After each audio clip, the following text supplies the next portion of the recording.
How successful was the Dutch East India Company? Have you ever wondered how one company could shape the course of history and trade?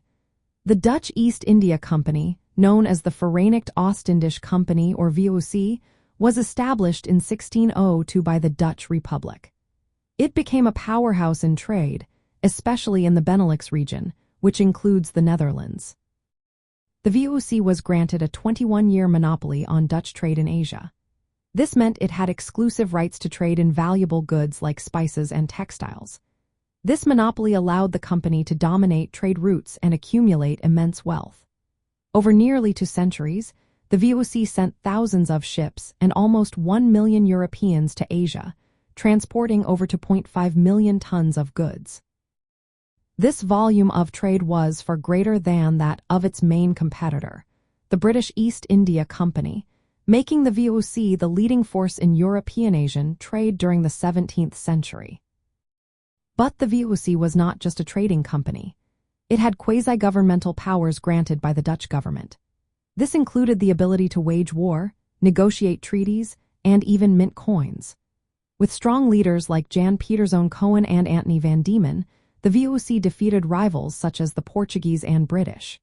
They secured control over key ports and islands, establishing Batavia, now Jakarta, as a central base for their operations. The VOC also introduced innovative business practices that are still relevant today. It was the first company to issue shares that could be traded on a stock exchange, specifically the Amsterdam Stock Exchange. This model influenced the development of modern corporations and financial markets.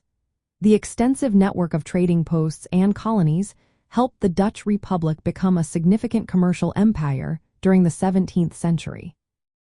However, the VOC's success did not last forever. By the late 17th and 18th centuries, the company began to decline. Increased operating costs, competition, and corruption contributed to its downfall. Changing global trade patterns, such as the rise of sugar production in the West Indies, also played a role.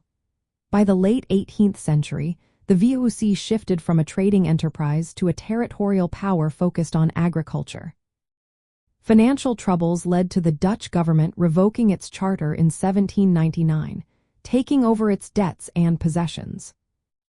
From the perspective of the Benelux region, the VOC was a remarkable achievement.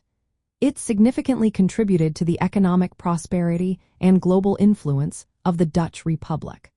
The company established the Netherlands as a leading maritime and commercial power in the 17th century. Its legacy remains a defining chapter in the history of trade and commerce in the Benelux region. The Dutch East India Company was highly successful in establishing Dutch dominance in Asian trade and pioneering corporate finance.